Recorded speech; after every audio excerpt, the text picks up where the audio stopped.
Hey everybody, here we are taking a break from our hike that we do weekly that we love so much, and today we did something different. This is our second episode of Think for Yourself, The World is on Tilt and So Are We with Kendra and Avalon. We actually recorded a lot of audio while we were hiking, just whatever came into our heads. We didn't have any bullet points of what we wanted to talk about this time. We just kind of went blah, blah, blah. So that being said, we hope you enjoy it. And there's a lot of stuff that we covered today. A lot of it were serious topics, actually, thought-provoking, emotional. But hopefully it will shed some insight to anybody out there looking for insight and potential solutions. And we changed the comments, so now you can start commenting. I guess someone enlightened us that the comment section wasn't open or available, so I'm still trying to get confirmation on that, but when I did look on myself, it did say that the comments were available. But so sorry about that, but we'll get that fixed in case there's an issue. Anyway, so we hope you enjoy today's episode, and just sending a lot of love out to all you. We can get through this. We can do this. We can make our lives extraordinary. We can. Keep at it. One day at a time, one step at a time, one breath at a time. Let's keep sharing our wisdom with each other and coming up with masterful solutions. Right on. So thanks again for listening. Thanks again for joining us. We really appreciate you. And again, this is Think for Yourself. The World is on Tilt with world. What? No. We're on tilt. We're on tilt. The world's on tilt. Think for yourself. The world's on tilt, and so are we with Kendra and Avalon. Peace out. Peace out. Hi, everybody. Welcome to our second episode of Think for Yourself. The world is on tilt, and so are we with Kendra and Avalon. I'm Kendra. This is Avalon. Hello, everybody. Thank you so much, first of all, for those of you who have watched our introductory video and our spirituality one, and we've already gotten a few subscribers and some likes, and we're very, very grateful and appreciative of that. So thank you so much. Right now we're in the middle of doing our weekly hike, and I wanted to apologize for the sound quality on our spirituality video. We're still figuring this out, or I am. This is like not my wheelhouse. And usually I always have had someone else to do that stuff for me, but so we're figuring it out. I think it gets a little better as the video goes on, but I just wanted to say sorry about that. And one of the vistas that I included in the spirituality episode was of Point Lobos. I went there. It was my birthday last week. Happy birthday, Kendra. Yay. And I went and met my daughter up north, and she's in college up there. And we spent my birthday at Point Lobos hiking around, and it was just absolutely gorgeous and beautiful. So I posted one vista of that. But today we're actually trying something a little different. We are actually hiking, and so we're a little bit out of breath, or I will be a little bit out of breath while we're talking. But the other thing I wanted to start off by saying too, we did not talk about us much, or our backgrounds and who we are. You know that we are based in Los Angeles, you know that part. But myself, my background is in film production and distribution. I co-founded an independent production distribution company called Cinema Libre Studio years ago, and we did a lot of really cool documentaries, some features. We distributed a lot of wonderful films from independent filmmakers. We were a one-stop shop for independent filmmakers, and not a lot of people were doing that. And it was really great until the writers and SAG strikes happened last year, 2024. Of course, the pandemic also put a huge strain on Hollywood. And all of that has continued to leave many people here, including myself, without work. And the studio, we have had to downsize tremendously, which is really sad. But the positive part of that is it leaves me open to do new things, new adventures, look for new adventures, look for other ways to reinvent myself. So I'm lucky I'm able to do that. A lot of people can't. So yeah, so that's pretty much me. Avalon, you want to go? Sure. So I've been a massage therapist for about 25 years, and I also studied cranial sacral therapy. I had an amazing chance to work with the Upledger Institute and with one of my teachers, and get in the water with dolphins and do cranial sacral therapy with children and the dolphins, because the sonar amplifies the healing energy.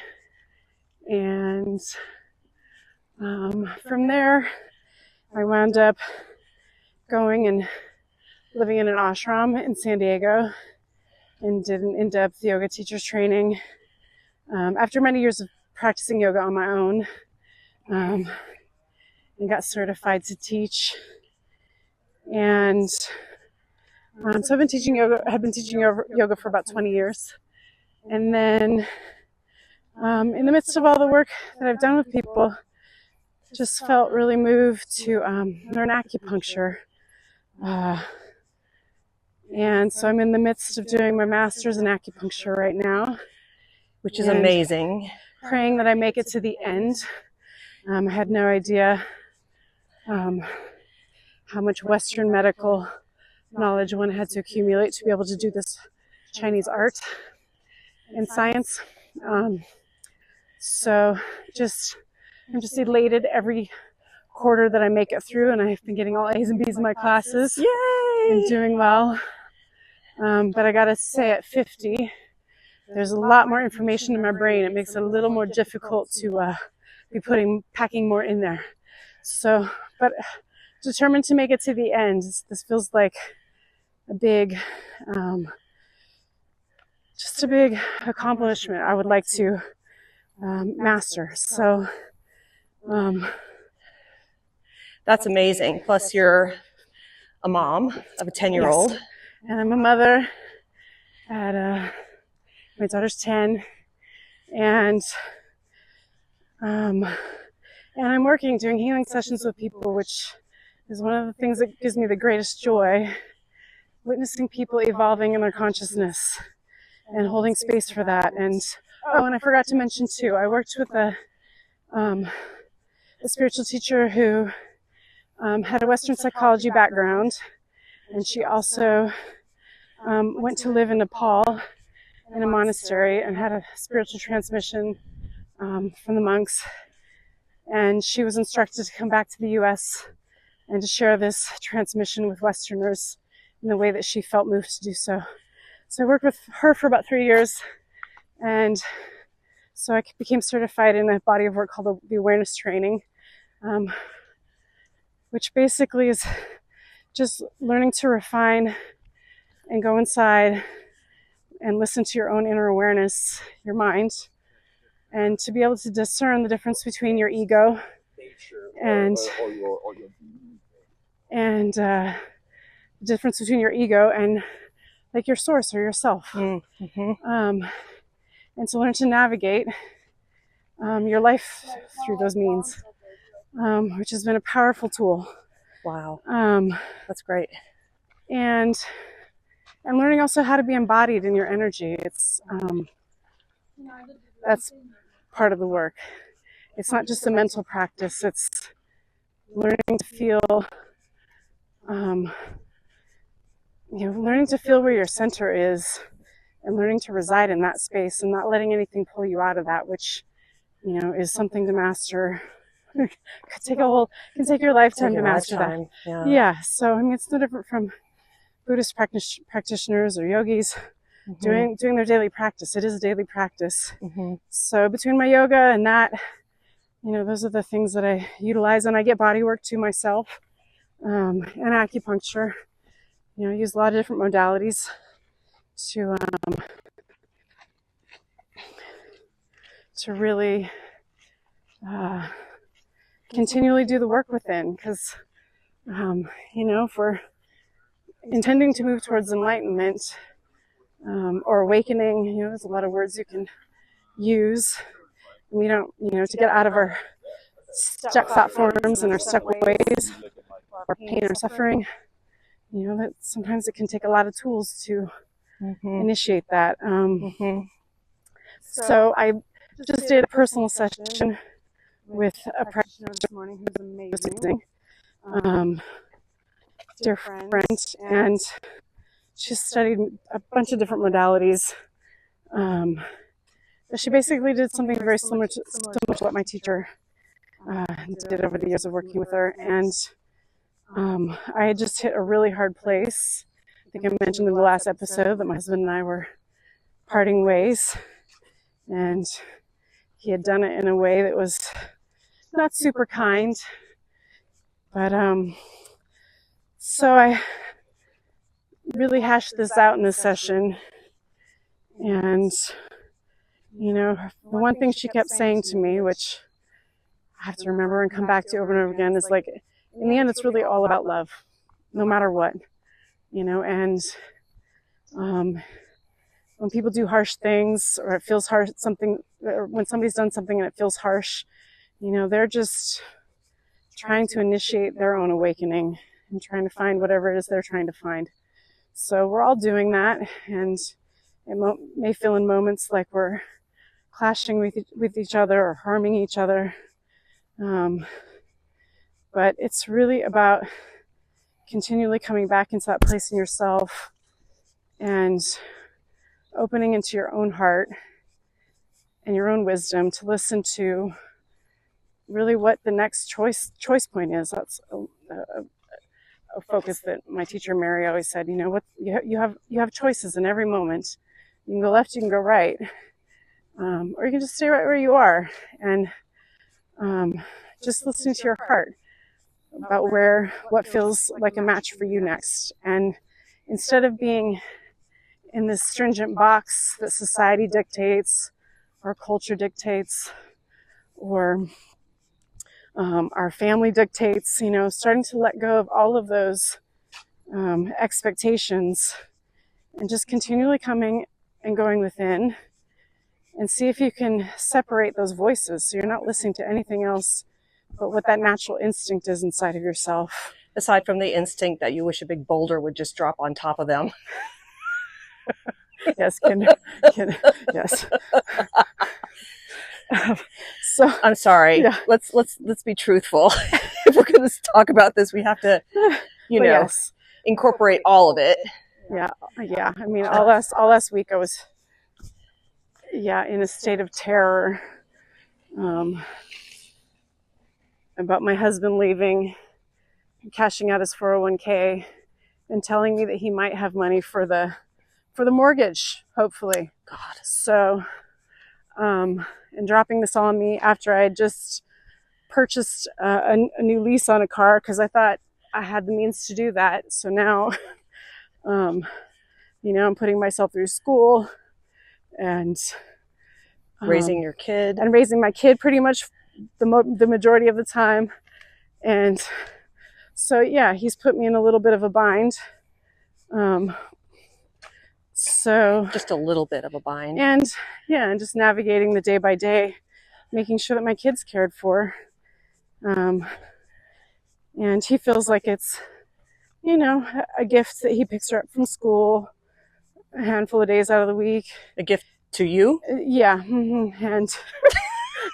And it's his kid, right? Yeah. Mm-hmm. And on Sundays, he You know, takes her out for lunch or to an event and then brings her home a couple hours later. So yeah, it's so, but life continually throws us curveballs. And as this woman who did the session with me this morning kept reminding me of, you know, that we don't have to choose suffering. You know, the more intelligent we get, the more we pay attention. You know, we're navigating each moment, but suffering is a part of this plane of existence, and it also allows us to feel the highs and the lows. That's true. So, I mean, it's true, but I would actually... But it's no fucking fun. No, it's no fucking fun, and I would actually prefer there to be less of that. Sorry, the trail seems to be really crowded today. Lots of other voices. I don't know if they got picked up last time. But yeah, it would be great if we had less of that right now, because I think so many of us have been suffering a lot over the last 5 years, and not just like everyday navigating stuff. I'm talking about major life events happening to people. And I'm not talking about, okay, we can talk about that, the pandemic as part of that, but just again, after all that. Your city catching on fire. Yeah, your city catching on fire. But people dropping from heart attacks in their kitchen. Blood clots in your brain all of a sudden. Whoops. Yeah, really young people dying all of a sudden. Lots of young people. The suicide rate has just skyrocketed. Wow, really? In young people? It's skyrocketed in young people. Just incredible. I read almost every day about an influencer or an artist, someone. But the fentanyl overdoses have declined. I saw that on the public health page. Really? That's 50%. Interesting. 50%. Well, who knows? I don't know. That's something. But I think in the last few days, I've read a suicide every day of a young person, of an influencer. Or they're dying of a horrible disease. These are intense times. I was talking about that with this woman this morning. Everything is quickening. Time feels like it's moving a little faster, like processing our karma. Like, you have to be on your toes right now. And if you're not doing the inner work, you ain't going to make it. No. You ain't going to make it. It's intense right now. It's like the volume has been turned up all the way loud. I also think, though, you have to pay attention to the lessons. You have to. You still have to learn your lessons. You know, otherwise they're just going to keep circling back. And as painful as that is, I had my own epiphany. I've been struggling with my own relationship, my own marriage, and I guess we were separated for all intents and purposes. But the situation is such financially that we still live together. And still have bills together. And we still have bills together. We have a daughter who's a junior in college, who's going to go to law school. And because in Los Angeles, you can't move out of each other's house. Well, especially not now. It's too expensive. It's too expensive. Don't move here.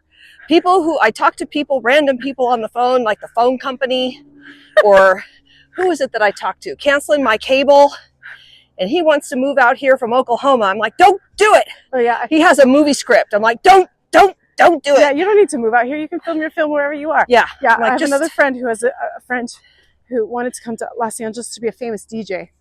Yeah, good luck with that. Good luck with that. Yeah. Nah. But anyway, so I'm right now trying to find more kindness for him because he has been struggling. We've both been struggling a lot with employment opportunities, being laid off, my studio downsized. And again, it's weird that I feel comforted in knowing that we're not the only couple going through this, even as individuals, but it just creates such a strain and such a stress that he really wants to leave LA. I don't blame him, but I have my own journey. I was diagnosed with breast cancer last year and had surgery in January, and thank God I'm doing really well. She's doing amazing. But it has been, yeah, thank you to Avalon for coming over and giving me foot massages and just kind of watching out for me. That was a real interesting lesson, even that in and of itself. Who was there for me? And I made sure she got porn star boobs in Yes, the surgery. yes. That was the most important part. Yes, I did specify to my surgeon. I was able to keep my breast, but We're trying to keep we did her a laughing. reduction. But I did tell her that I wanted porn star boobs, that my best friend wanted me to have porn star boobs. I said that in the OR right before they put me under. So I'm happy to say she obliged. And I feel very, very fortunate. But it was an interesting lesson. And I have to really do a shout out to my husband because he took really good care of me. Ooh. And it couldn't have been easy for him. But he really stepped up. I don't think he's ever cared for anyone like that before, ever in his life, not even a family member. So, and it was hard. It was a tough surgery. And so I'm very grateful to him for that. I'll always be very grateful to him for that. I'm grateful to him for a lot of things. But again, you know, it's just been such a challenging time. It's so easy to get down on oneself about your life, about who you are. All your insecurities come out. You feel like a failure in life. And along with love has to be gratefulness. You have to be grateful for what you have at this minute, what you have at this, what your life is, even if it's shit. And I know that sounds really stupid, but just little things. I have been listening to this guy. His name is Michael on Instagram. His IG name is Up Spiral Your Life. And I have gotten so many great exercises from him. And one of them is I set a timer every day for 1 minute. And I rattle off everything that I'm grateful for in that minute before the timer goes off. And I do it 9 times. Once the timer goes off, I reset the timer and I do it again. And it's amazing how much you can find to be grateful for. Yep. Even if it's, you know, that you had the money to buy dog food this week. You were able to pay your bills. It's a beautiful day outside. You were able to go outside and move your body. You could just simply take a nice shit. Right. I'm serious. I mean, if you're not well, some people can't even fucking go to the bathroom. You're totally right. You're totally right. I am very grateful for my bodily functions. Definitely. So, it does empower me in a small way. And so I've been going through my own struggles with my relationship. And then there's another relationship that has been an off and on thing for many years. And this person is not available. He's more married than I am in some ways, but we're like twin flames. And our relationship took a major dump. And I've been processing that. It's been extremely painful. He was my rock during my whole cancer journey because he's also in the medical profession, holistic medical profession. And he helped me more than I can say, more than I can imagine. And because I knew we still had feelings for each other, it just heightened everything. And I just went for it and just was ready to be all in. Of course, he was not. And there was a life event in his life that just kind of caused everything to halt suddenly. And I actually had to it took me a long time. It took me a month to basically own my part in it. And that happened actually this morning. I had an epiphany and I did reach out to him and just was a very casual, been thinking of you.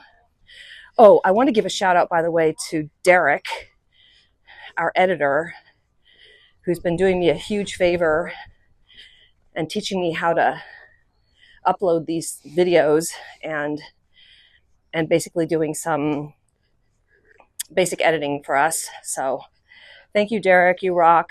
You're such a good guy. I really appreciate you. Anyway, so I had an epiphany this morning that I was going to reach out with a casual text. This person is an avoidant, dismissive attachment, and I'm an anxiety attachment. Me too. Most women are. Are we? Yeah. Oh, that just sucks, man.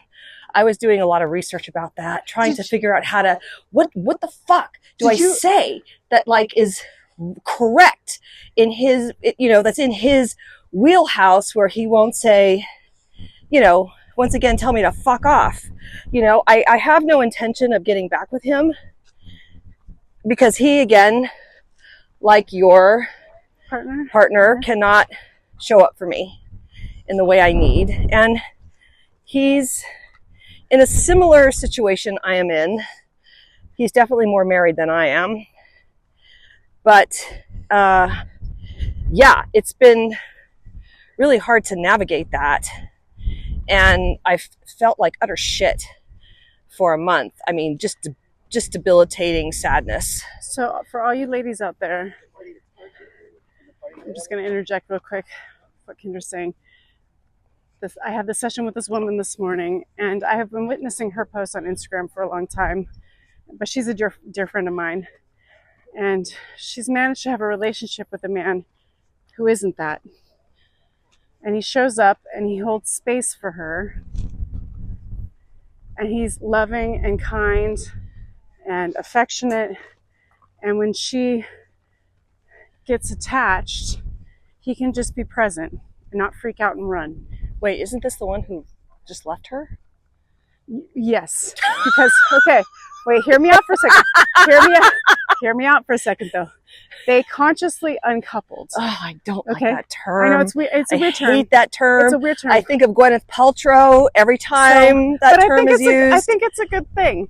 They talked through all of their stuff, and they acknowledged everything that they're both really good at in their relationship and what was really serving each one of them and really nourishing each one of them.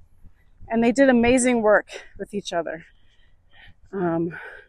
She shared with me that she started having ejaculatory orgasms with this man because he's so present and so loving.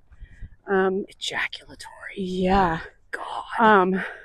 She didn't have sexual pleasure for much in her life, and like many of us, we've had sexual trauma, so most women need a man at some point to hold this space to move us through this trauma that we have in our bodies. No matter how much emotional work there is that you can do, you still have to show up and do the physical experience.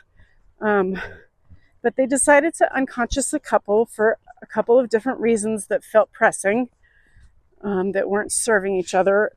And so they have decided to take a break, and he moved to another city.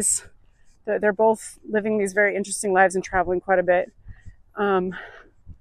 And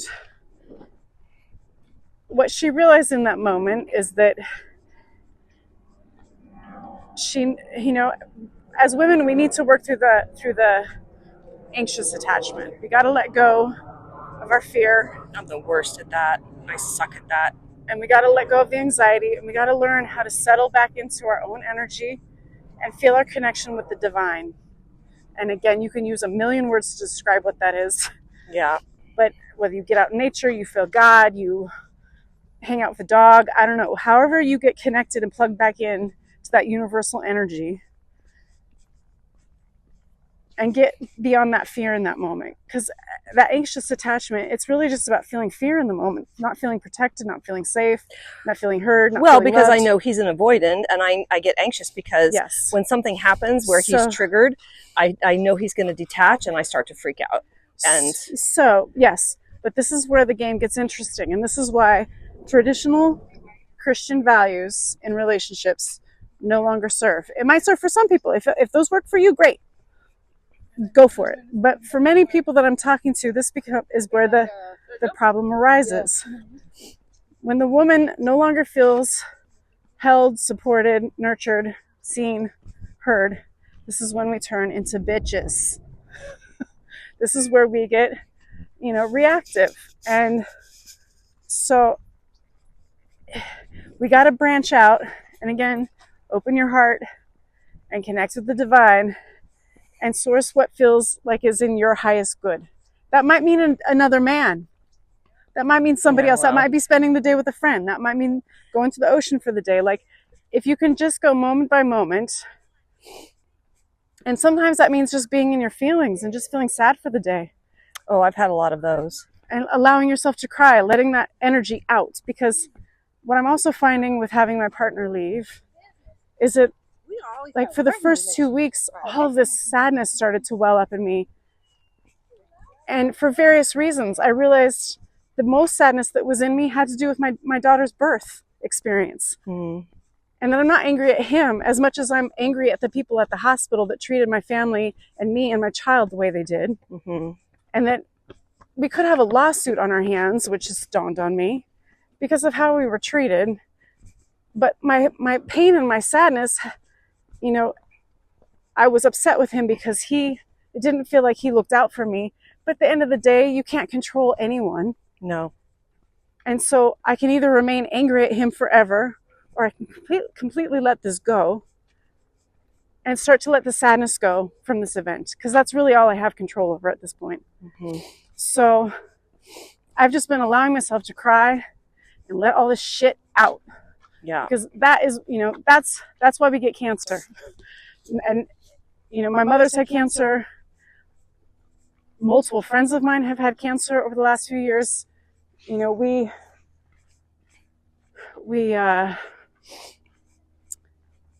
got to keep letting the emotions go, and we got to keep allowing the love to come in. I'm not saying that's about you, Kendra. No. But I mean, there's various reasons why we get cancer. But it partially relates to me. But many women, that kind of the core emotional component, and this is probably in Louise L. Hay's book too, is that it's, like sacrificing the feminine. Well, look, I am very feminine in a lot of ways, but I think my masculine side is more dominant. I think it just has had to be. It has to be, because I had a broken family starting in my middle school years. My parents had a real horrible, ugly divorce. And in college, I was hospitalized for panic attacks because I kept having to be the mediator for both of them for their outrageous behaviors. And now they're both gone. Both died from cancer.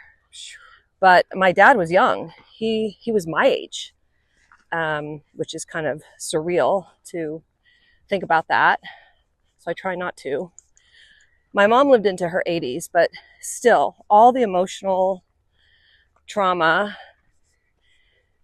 that I have had in my life, and part of that was I was caregiver for both of my parents, mainly for my mother, and the stress of that, because I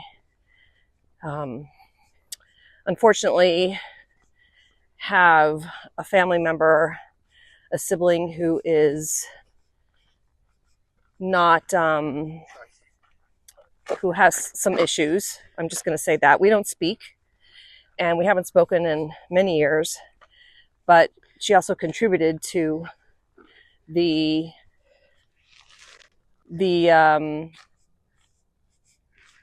trauma of all of that.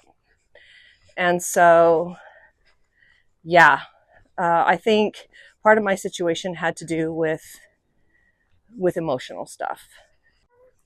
Avalon just took some video of the most beautiful husky dog. We're going to post that for you.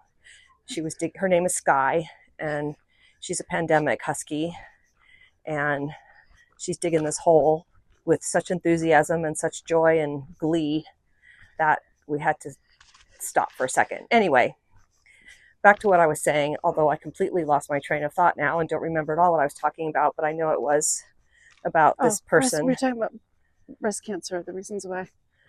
No. Yeah. Oh, yeah, emotional. Yeah, yes, emotional good stuff. point. That's Yes. okay. So emotional. So that's another reason why I don't think I can ever get back with, even though I thought he was my person, no matter how much love there is there, it's just not, because I think I was just so devastated this time around again. I've been pining for this man for 20 years, and we've gone through a lot of stuff together. Just deep stuff, deep feelings, deep everything. Not so much life stuff, although he has been there through a lot of my life stuff, through the major events in my life. But I just think it would kill me. I just don't think I can do it. And so I think I have to have some closure there, although I will always be his friend no matter what. Not that he would want that, but anyway, but I do completely agree, at least in my situation, that a lot of the emotional turmoil I have experienced in my life, which has been a lot of emotional trauma, has definitely attributed to me getting breast cancer. Absolutely no question. But I'm past all that now. Yeah, and now at least I have more tools that I can utilize. And I wanted to mention too, Kendra started utilizing Chinese medicine.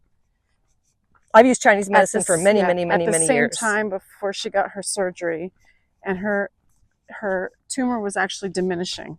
It was. So I just wanted to share that with you ladies out there, that Chinese medicine, no Chinese doctor in the United States can say that Chinese medicine treats cancer, because you can be sued up the wazoo. But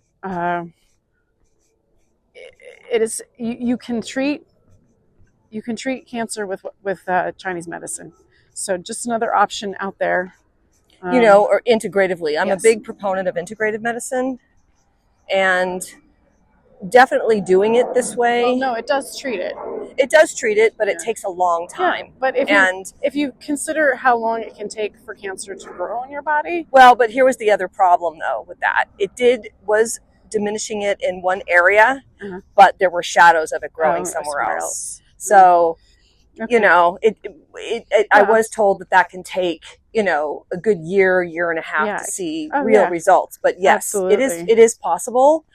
But can I tell you, just doing that I did a parasite cleanse recently. My breast tissue changed.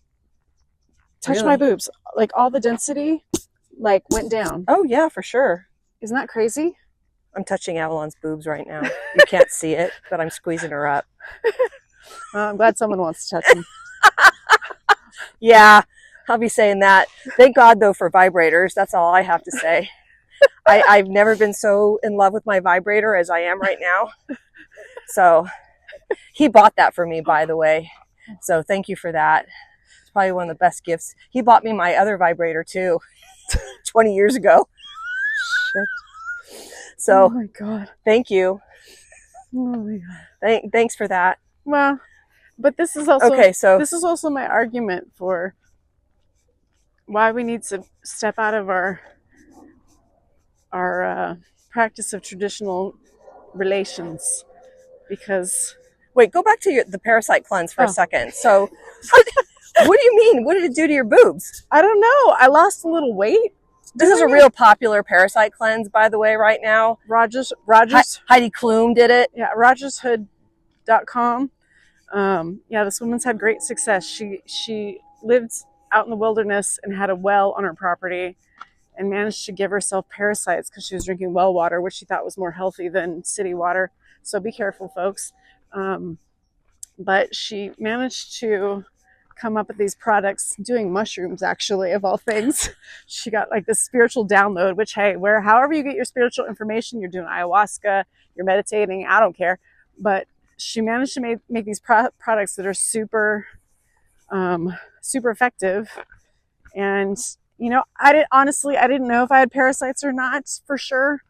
Maybe had some symptoms like indigestion, or I don't know, I forget, a rash occasionally. I don't know. There's some things that, are simple things that people often have going on in their bodies. So I just thought, I'm going to do it just to see what kind of results I got. And my skin got super clear on it, and I lost a little weight. And my brain, that was the biggest thing. I felt like I had brain fog, like I couldn't think before.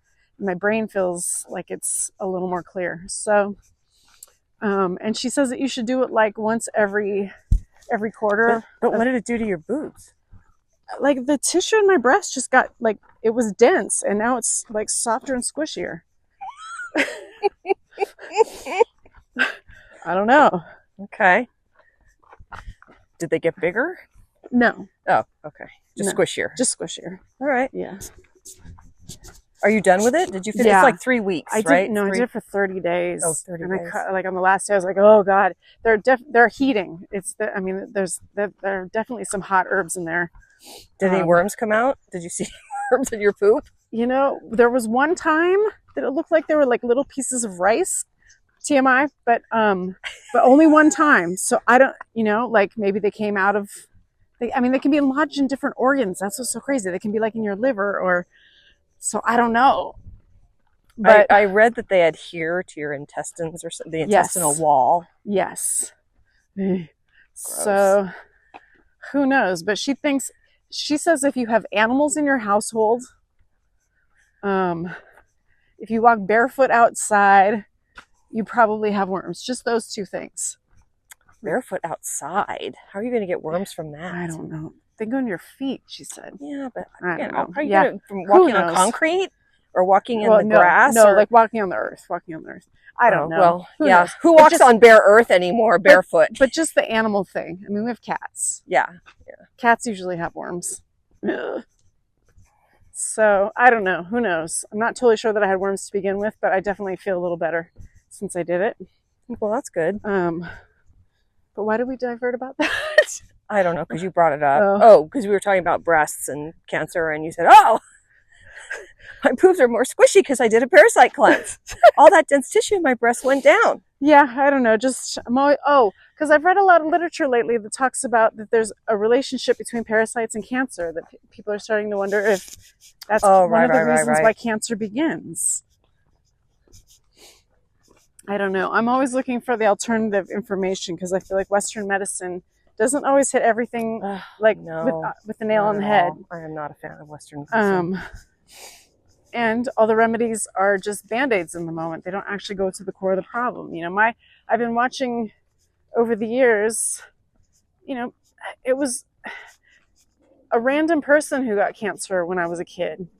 And now the percentage of people getting cancer now is pretty terrifying. And I've watched this, what's the word I'm looking for?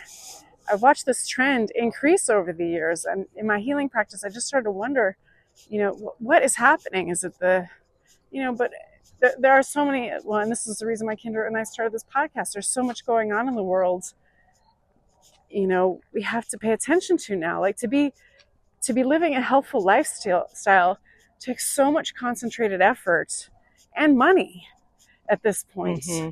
I mean, if you can't get organic food, if you don't have enough money to get organic food, I mean, and that's the majority of people. You know, it's in our air quality. I mean, just even the thought, I was just thinking about this the other day, like I'm always griping about the chemtrails, but even in a larger arena, you know, we created cars that are making our environment toxic. Who cares whether we have too much CO2 in our environment? Just bring it back to the simple fact that we're breathing this toxic air. We're putting toxicity in our air, and we're breathing that when you live in a city. I will say one thing about being in California or being in a large city like Los Angeles. For people, for example, who have kids with special needs, there are a lot of services available for various things related to that, to help parents or people with other kinds of special needs, health needs. But in places like Oregon, for example, you don't have a lot of services like that out there. You may have a few, but I think they're spread out and far between. So I will say that's the one positive, you know, the one good thing about living in a densely populated city. But oops, sorry, that's my watch telling us how far we hiked. But otherwise, yeah, it is also very difficult living in a city like this, especially with what's going on in the world right now. But makes me yearn for hills and oceans and quiet and tranquility. And I mean, I don't know. This is what continually sits in my consciousness. Like, LA is a beautiful place. If the air was clean, it would feel really different here. You know, like, well, the air was clean if there were less crime, if there was lesser homeless population, less corruption. So what are our ideas in working all of this stuff through? Because I saw Gavin Newsom may be running for president in 28. He's going to entertain. He's waiting for the midterm elections, and then he's going to consider running. Oh God, Kamala too. Oh yeah, I saw that too. Yeah, I'm not done, she says. Can't we get some sane, heartfelt, fierce individual? I mean, this not on anyone's side. It's not a Democrat, Republican. It's just coming up with fucking intelligent ideas. Yeah. Well, Newsom's a hero right now because he's trolling Trump, which great. That just makes you cool because you can be a dick to someone. God. I mean, this is my problem with social media lately. They're all dicks. Everyone are dicks. I don't care who you are. If that's your motivation, is just to bring down another person, regardless of whether they're a good person or a bad person, put your energy into something positive. Well, you have the... But I'm sorry, I have a really hard time with the thought of voting Democratic after the Democratic Party held up the mandates that we couldn't live our lives unless we took the vaccine. We couldn't work. Yeah, many people got fired. Cool. It wasn't fucking cool. And if it was a product that had been researched and was 100% fucking safe and they mandated it, that would be a whole different thing. But this technology had never been used before. And it was fucking dangerous. And maybe it wasn't dangerous for everybody. Maybe you are safe and you're feeling well still. And I commend you and support you if you're feeling fantastic. But there's a lot of people who got injured by this vaccine. And the news media is still not covering that. And in fact, I want to mention there's an incredible documentary out called An Insignificant Study out right now by Del Bigtree. And I think everyone should watch it, no matter what you experience, so that you can see what some people did experience after taking the vaccines, and what people are battling in their health because of them. One person's medicine is another person's poison as well. There's no product in Western medicine, and even in Chinese medicine. One size does not fit all. Not every herb, not every medicine is for everyone. And to mandate the medicine for everyone, I'm sorry, there was an ulterior motive in all of this. Whether it was money, just the simplistic fact of money, the pharmaceutical companies were going to bank in a massive way. But I read, I told you earlier before we started recording that I read an article in the Washington Post yesterday that they did a study of 1,000 participants who had taken the vaccine and eradicated their cancer. They were doing immunology treatment. And it was paid for, I believe, by the University of Texas. And I don't know. I just read that. I read the comments. They were all very mixed.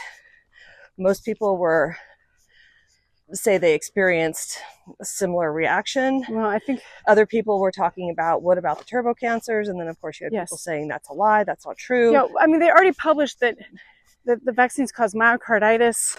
Right. We already know that there's risk with them. So why are we even promoting them at all? Come on.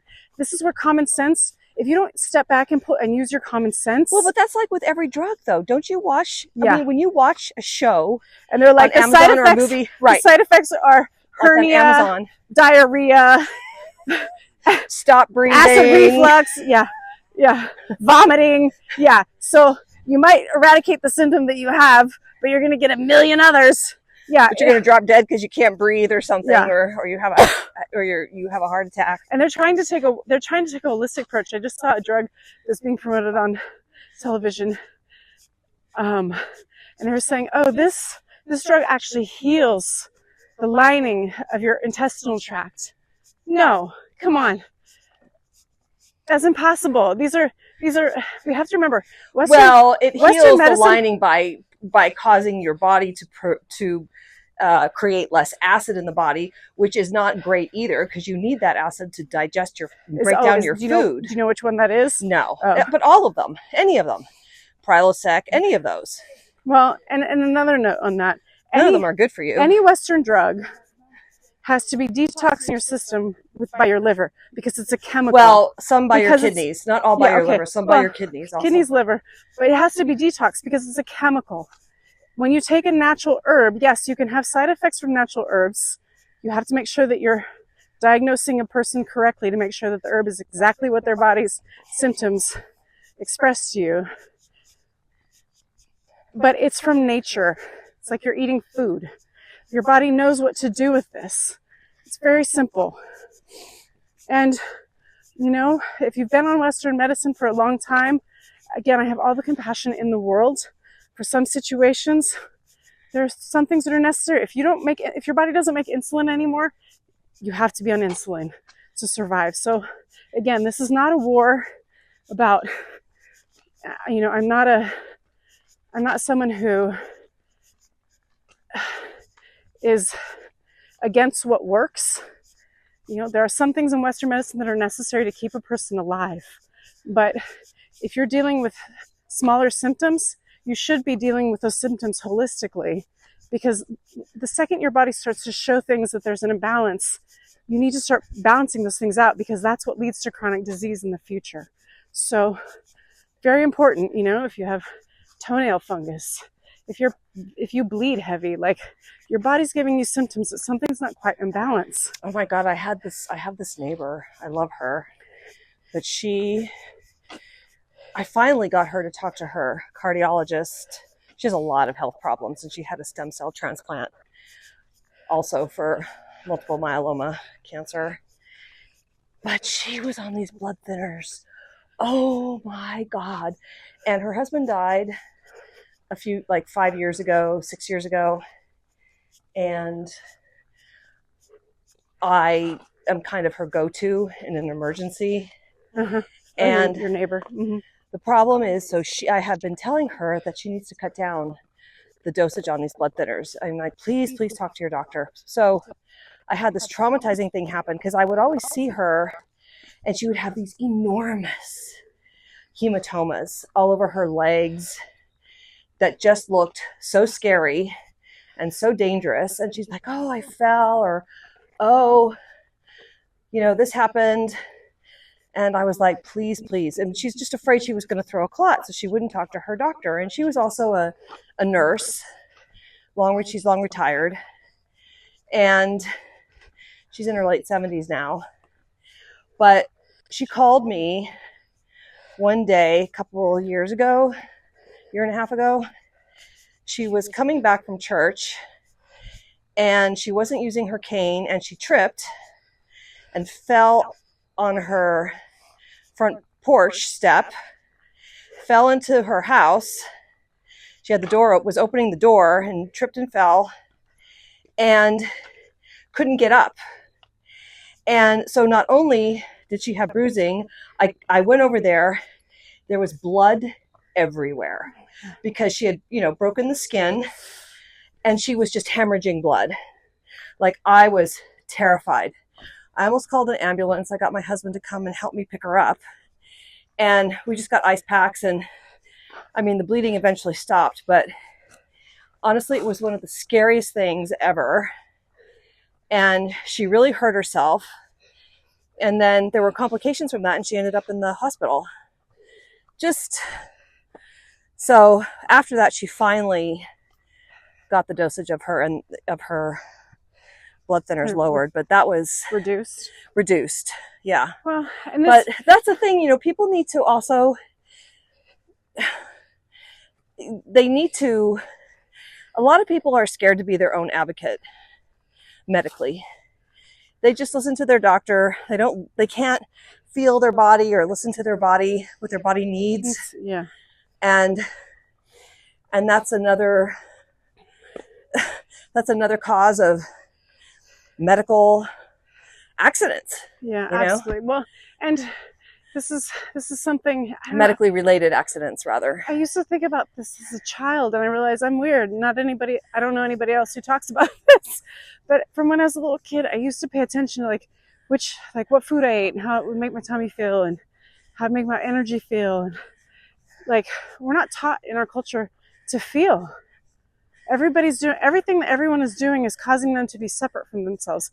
People are drinking tons of coffee, they're drinking alcohol, eating tons of red meat.